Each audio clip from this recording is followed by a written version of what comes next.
आप सभी का स्वागत है मेरे भाई। तो आज हम बात करेंगे आपके यूपीपी पे आधारित पहला ये प्रैक्टिस सेट होगा जिसमें जीके जीएस के सारे क्वेश्चंस को डिस्कस करने वाले हैं एकदम पेपर के आधार पर ही। ठीक है, तो पहला क्वेश्चन दिया है कि हाल ही में किस राज्य ने जो है टुगेदर वी आर्ट नामक एक विशेष कला प्रदर्शन शुरू किया है।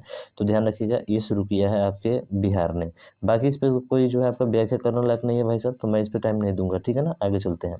अगला एक मुख्यमंत्री सोलर मिशन राज्य जो है किस में कहाँ शुरू किया गया है। तो ध्यान रखिएगा, ये जो शुरू किया गया है आपके मेघालय में शुरू किया गया है, यानी कि ऑप्शन नंबर सी। मेघालय की राजधानी का कोई पूछ लेता है कहाँ पे है भाई साहब, शिलोंग है। ठीक है ना, मेघालय की राजधानी कहाँ है, शिलोंग में है। उसके बाद से अगला है कि उत्तर प्रदेश का कौन सा जिला ई ऑफिस लागू करने वाला पहला जिला बन गया भाई साहब। तो ध्यान रखिएगा, वो है आपका उत्तर प्रदेश का कन्नौज। कौन सा है भाई साहब, कन्नौज जो है ई ऑफिस लागू करने वाला पहला जिला बन गया है, जो पूरा पेपरलेस में काफ़ी ज़्यादा जो है आपका बढ़ावा देगा। ठीक है, अगला, बुद्ध के उपदेश किस भाषा में है। सभी को पता होगा सर, पाली भाषा में है। बुद्ध का जन्म कहाँ हुआ था, ये आप बताइए। ठीक है, बुद्ध ने जो है जब गृह त्याग किया था तो उसको क्या कहा जाता है। तो आपको पता है कि बुद्ध ने जब गृह त्याग किया था, ठीक है, तो उसको महाभिनिष्क्रमण कहा जाता है। ठीक है, महापरिनिर्वाण जब उनकी मृत्यु होती है, बुद्ध ने अपने सबसे पहला उपदेश कहाँ दिया था, ये आप कमेंट बॉक्स में बताइएगा। ठीक है, चलिए अगला देखते हैं। अगला प्रश्न है कि भारत के किस क्षेत्र में कामरूप एक प्राचीन नाम है। भारत का किस क्षेत्र में जो है कामरूप एक प्राचीन नाम है। तो ध्यान रखिएगा, ये पहले नाम हुआ था असम का। किसका नाम हुआ करता था मेरे भाई, ये नाम हुआ करता था आपका असम का। ठीक है ना, जो कि वर्मन वंश की क्या थी, राजधानी थी। कामरूप किसकी राजधानी थी, तो ध्यान रखिएगा, ये जो राजधानी थी ये वर्मन वंश की राजधानी थी। ठीक है, तो असम को जाना जाता है, यानी कि ऑप्शन नंबर डी इसका राइट आंसर होगा।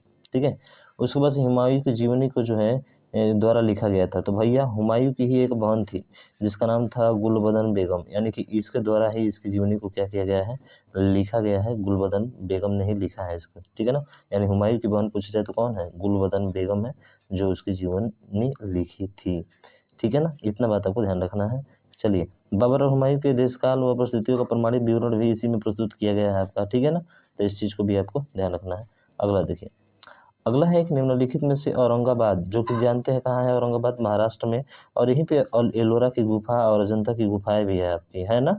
बिल्कुल, संस्थापक माना जाता है, किसको माना जाता है, तो ध्यान रखिए, वो माना जाता है मलिक अंबर को माना जाता है। किसको माना जाता है, मलिक अंबर को जो है माना जाता है। तो थोड़ा सी हम प्रसिद्ध है, ध्यान रखिएगा। ठीक है, हाँ, मराठावाड़ा विश्वविद्यालय जो है ना 1958 में जो है आपका यही विख्यात शिक्षा का केंद्र था। सब किसका केंद्र था, तो ध्यान रखिएगा, ये जो केंद्र था ये किसका केंद्र था, शिक्षा का, जिसको बोलते हैं मारवाड़ विश्वविद्यालय 1958 का। यह विख्यात शिक्षा केंद्र है। और सुप्रसिद्ध ऐतिहासिककार अजंता की गुफा और एलोरा की गुफा आपको बता ही दिया कि यहीं पे जो है इसका प्रमुख पर्यटक स्थल भी माना जाता है। ठीक है ना, तो ये बातें आपको ध्यान रखना है। ठीक है, अगला अगला है, बढ़िया प्रश्न है। इसमें बोला है कि जो है पाथरू घाट विद्रोह किससे संबंधित है। तो देखिए, पाथरू घाट जो विद्रोह है ये किससे संबंधित है, हुआ था कब। तो देखिए, पाथरूघाट विद्रोह जो हुआ था अंग्रेजी यानी अंग्रेजी की कर नीतियों के खिलाफ हुआ था। यानी कि अंग्रेजों के जो कर लग रहा था ना, जो टैक्स लगा रहे थे, उसके खिलाफ ये पाथरूघाट विद्रोह हुआ था। कब हुआ था, तो ध्यान रखिएगा, ये हुआ था 1894 में हुआ था। ठीक है, 1894 हुआ था, जिसमें बेचारे 100 यानी कि बात करें तो जैसे जलियांवाला बाग हत्याकांड हुआ था ना 13 अप्रैल 1919 को, जिसमें बहुत सारे लोग एक के ऊपर कुत्ते गए, मरते गए।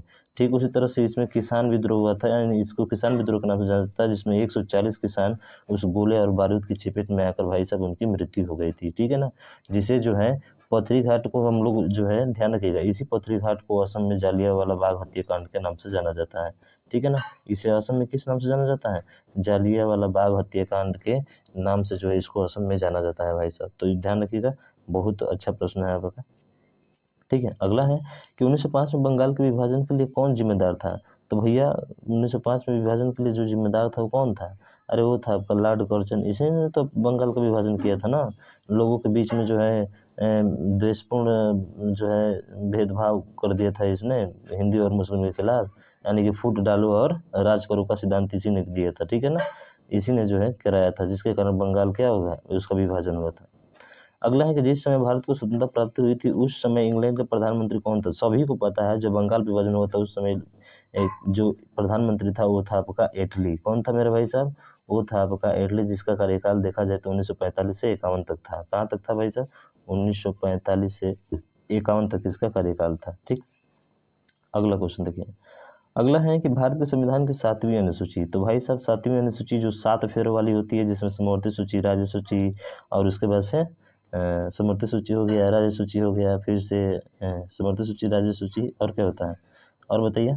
समवर्ती सूची होता है, एक राज्य सूची होता है और एक केंद्र सूची होता है। 3 सूचियाँ होती है ना, जिसमें केंद्र का सबसे ज़्यादा अधिकार जो होता है आपका, ठीक है।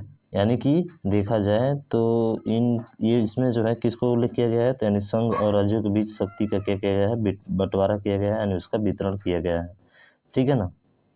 किस अनुच्छेद में है, तो ध्यान रखिएगा ये अनुच्छेद 246 के अंतर्गत है, ठीक है ना। यानी 246 के अंतर्गत केंद्र और राज्यों के मध्य विधायी शक्ति को बंटवारे के लिए 3 सूचियाँ बनाई गई, जिसमें संघ सूची, राज्य सूची और समवर्ती सूची, ठीक है। तो ये 3 सूचियाँ आपकी इसमें मौजूद है, ठीक है।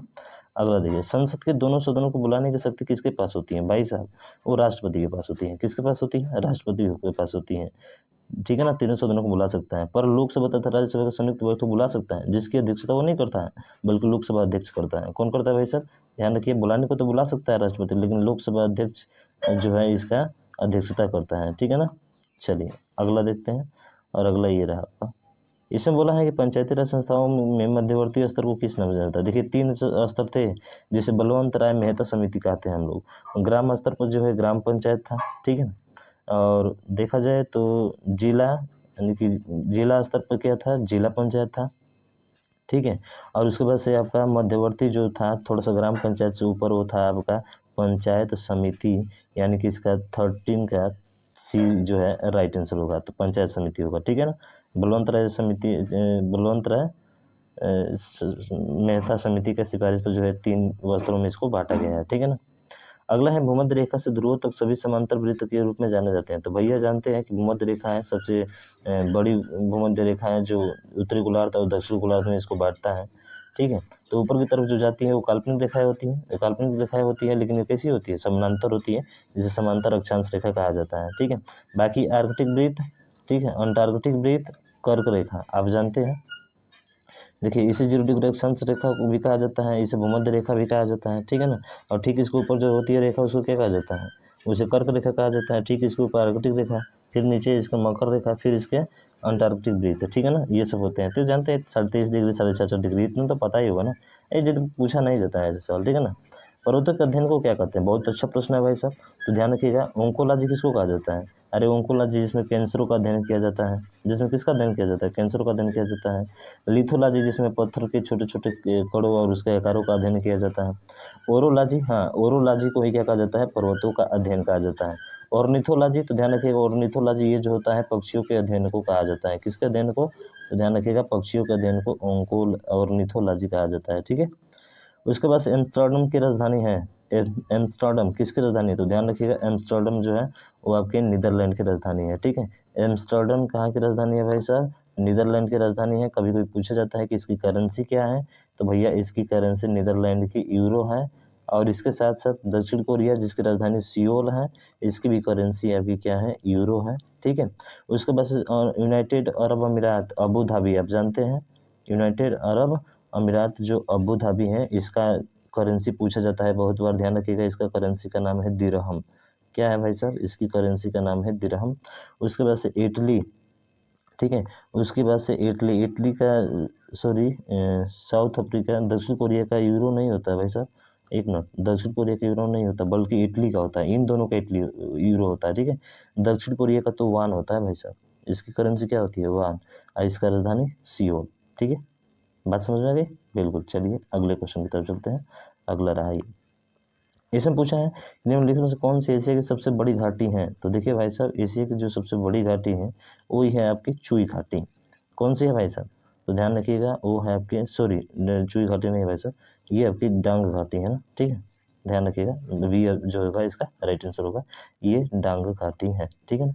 डांग घाटी है जो थारू लोगों द्वारा बसाया गया था, ठीक है। और ये डांग घाटी एशिया की सबसे बड़ी घाटी है, जो कहाँ पे है, तो ये भी पूछा जाता है, तो ध्यान रखिएगा ये आपकी नेपाल में है। कहाँ पे है भाई साहब, ये आपकी नेपाल में है, ठीक है ना, ध्यान रखना। अगला देखिए, अगला क्वेश्चन ये रहा। इसे बोला निम्न में से कौन सा जलप्रपात गोवा राज्य में स्थित है, दूधसागर, डुडुमा, शिव समुद्रम, गोकाक, ठीक है।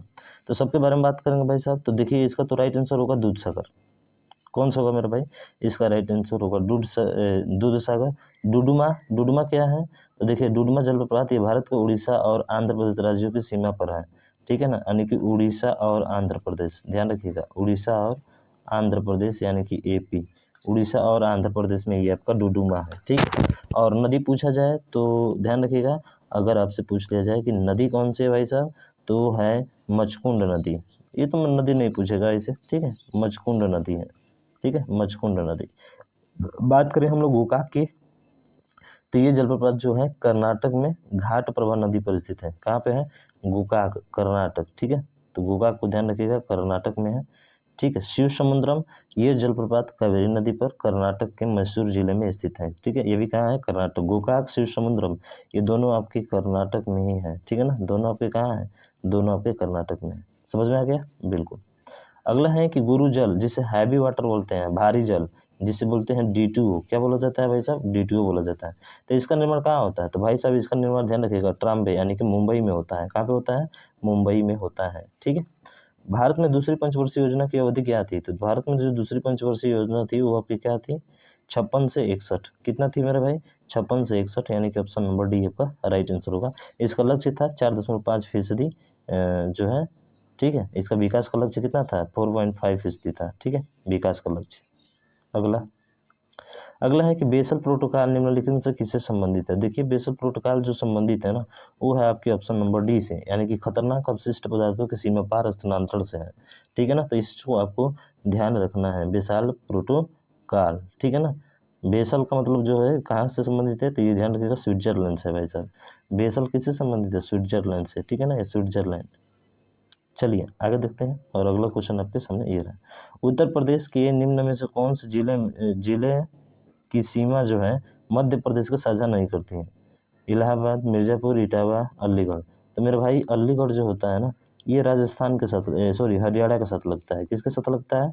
हरियाणा के साथ लगता है। इसका मतलब ये दिल्ली से नहीं है, तो ऑप्शन नंबर डी ही क्या होगा इसका राइट आंसर होगा। बाकी इलाहाबाद, मिर्ज़ापुर, इटावा, ठीक है। इसके अतिरिक्त अगर मैं बात करूँ तो जो है आपका चित्रकूट, बांदा, सोनभद्र, जालौन, बहुत सारे हैं, ठीक है ना, जो मध्य प्रदेश के साथ सीमा साझा करते हैं। जबकि उत्तर प्रदेश के साथ अगर देखा जाए अलीगढ़ हो गया, ठीक है, हरियाणा के साथ अलीगढ़ हो गया, सहारनपुर हो गया, शामली हो गया, गौतम बुद्ध नगर हो गया, मथुरा, बागपत, तो ये सभी जिले कहाँ से लगते हैं? हरियाणा से लगते हैं। ये भी आपको ध्यान रखना है। और सबसे ज़्यादा मध्य प्रदेश से ही उत्तर प्रदेश का जिला लगता है, ठीक है, इस बात को ध्यान रखिएगा। अगला है कि उत्तर प्रदेश का कौन सा जनपद दशहरी आम का प्रसिद्ध है? भाई सभी लोगों को पता है दशहरी आम के लिए कौन प्रसिद्ध है? लखनऊ प्रसिद्ध है, ठीक है। उसके बाद से अलीगढ़ के लिए प्रसिद्ध है भाई साहब। अलीगढ़ अपने आप में एक मायने रखता है। अलीगढ़ जो होता है वो किसके लिए प्रसिद्ध होता है? तालों की नगरी से कहा जाता है। कांच की चूड़ियाँ, यानी कांच की जो चूड़िया मतलब चूड़िया जो होता है फिरोजपुर होता है। चूड़िया किसके लिए प्रसिद्ध है भाई साहब? फिरोजपुर, ठीक है ना। चूड़ियों का जो है शहर इसको कहा जाता है फिरोजपुर को, ठीक है।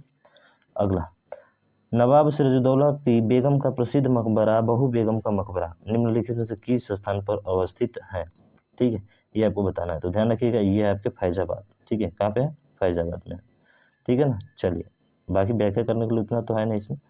अगला है कि प्रसिद्ध ठुमरी गायिका गिरिजा देवी का जन्म किस शहर में हुआ था? तो ध्यान रखिएगा इनका वाराणसी में हुआ था, ऑप्शन नंबर सी, ठीक है। उसके बाद से ढोला लोकगीत लोकप्रिय है, कहाँ का प्रिय है? तो ध्यान रखिएगा ये प्रिय है आगरा और मेरठ का, यानी कि ऑप्शन नंबर जो है ये आपका राइट आंसर हो जाएगा, ठीक है। आगरा आगरा का ध्यान रखिएगा।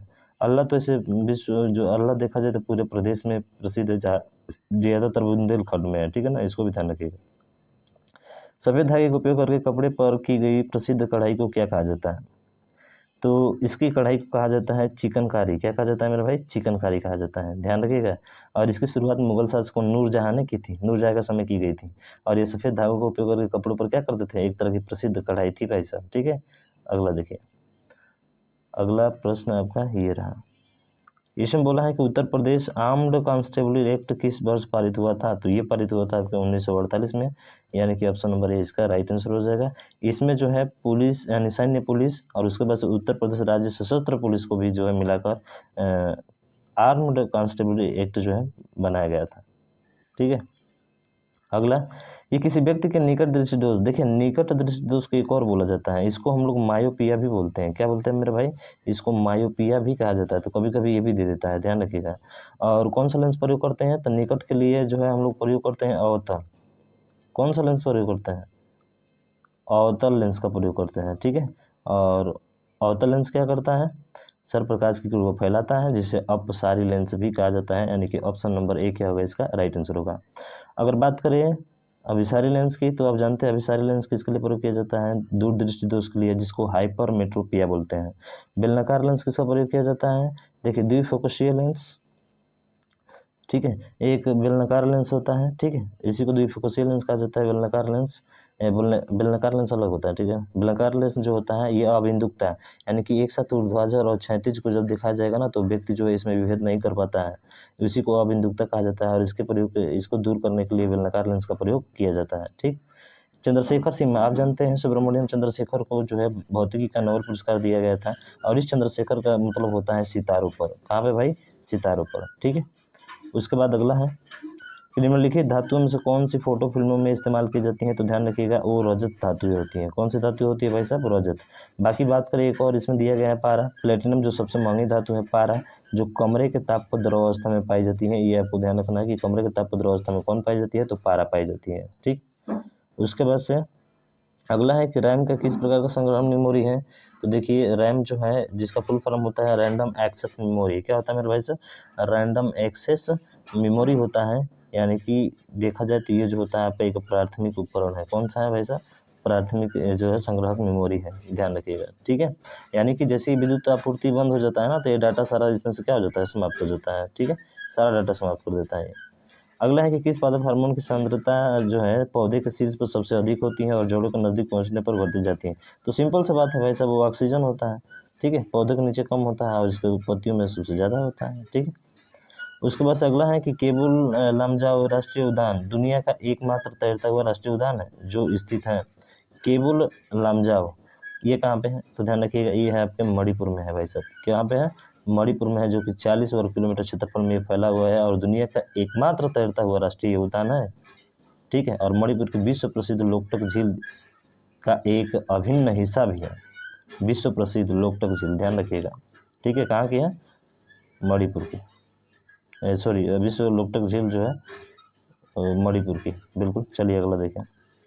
अगला है कि निम्नलिखित में से किसने हिंदी उपन्यास कफन, अरे भाई सभी को जानते हैं, मुंशी प्रेमचंद का है। कितना किनका है भाई साहब? तो मुंशी प्रेमचंद की है। बाकी और की किताब आप खुद से कमेंट करके बताइए। महादेवी वर्मा, तो हम बता देते हैं महादेवी वर्मा का यमा है। जैसे शंकर प्रसाद का आप बताइए, सुनीता लंकन का बता दीजिए, ठीक है, जो पूछा गया एग्जाम में। द्रोणाचार्य पुरस्कार से संबंधित है, तो द्रोणाचार्य पुरस्कार प्रसिद्ध खेलों से संबंधित है भाई साहब, यानी स्पोर्ट्स और खेलों में उत्कृष्ट कोच के लिए जो है ये द्रोणाचार्य पुरस्कार दिया जाता है, ठीक है ना, इसको आपको ध्यान रखना है। अगला देखिए, भारतीय परमाणु कार्यक्रम के जनक के रूप में किसे जाना जाता है? तो भाई सभी को पता है, डॉक्टर होमी भाभा को, ठीक है।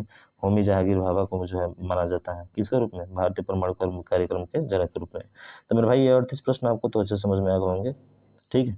थोड़ा सा आप कुछ प्रश्न जानते होंगे, कुछ नहीं जानते होंगे, बहुत सारा चीज़ आपको जानना है अभी। तो अभी प्रैक्टिस सेट तो एक है ना, बहुत सारा कराएंगे आपको, ठीक है। तो मेरे भाई प्लीज़ इस वीडियो को ज़्यादा से ज़्यादा शेयर करिएगा, और अभी तक चैनल को सब्सक्राइब नहीं किया मेरे भाई तो सब्सक्राइब भी कर लीजिएगा, और बेल आइकन को जरूर दबाएगा ताकि कोई भी वीडियो अपलोड हो तो उसका नोटिफिकेशन आपको मिल जाए। मिलते हैं नेक्स्ट वीडियो में, तब तक लीजिए जय भारत।